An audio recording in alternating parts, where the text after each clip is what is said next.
here are the base stats for those of you who are curious. And we are going to get right into this. I'm going to show you your shards, just so that way you know I'm not boosting the weapon by any other means other than itself, and with the pet this time. That pet being Tiny Box Tim. Now, here's his setup. And here is the Hellstrom. I'll show you the Riven as well. Now, the way that this works, the best way I can describe it, is... some of you already know, but this is essentially the principle of the Verglass map wipe, technique. Right? Viral and heat all over the place, but not on Verglass.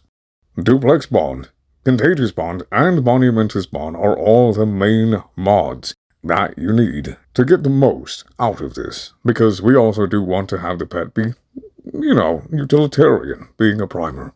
I will get back to how this works together first, but I'm just going to show you these here. The Arcanes that I was using were only boosting the attack speed and occasionally the crit chance. Both of these are flex slots, as the Duel Viciss has a unique trait which allows it to pick up attack speed based on how many gas procs you have going on. So, use it if you want to. They're unnecessary, the flex slots. This here is actually a pretty standard build, magnetic and heat build. Magnetic Rush, you don't need it. That is a flex slot for this build. You can do crit damage, you can do just like, Gladiator Vice for more attack speed. Honestly, it's up to you. But because this is a interesting hybrid build, influence and single target, I have Magnetic Rush because I am sick and tired of having to deal with an entire map full of Overguard. And whenever all of those statuses get spread, Magnetic is one of them. And being that it is kind of a pseudo-influence build with single-target heavy attacks, Elementalist is always welcome. Galvanize specifically for even more status chance.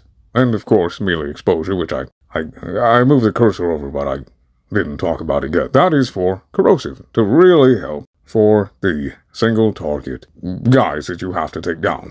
But this is the build here, a little bit of a rainbow build. We've got Slash and Heat for the dot, Magnetic for shield, and Overguard stripping, and gas for AoE. Now, the way that we are doing this, the way that we're getting it, like I said, I would explain it, as I promised, and I'm trying to keep it short. It's like the Verglass nuke builds. I actually hated the fact that if you have that setup, which there are billions of videos on, your pet plays the game for you, and that is not fun to me. So I kept a similar principle, right, with, the heat and the viral for the pet, but I had it be a primer with magnetic and radiation, because I prefer that.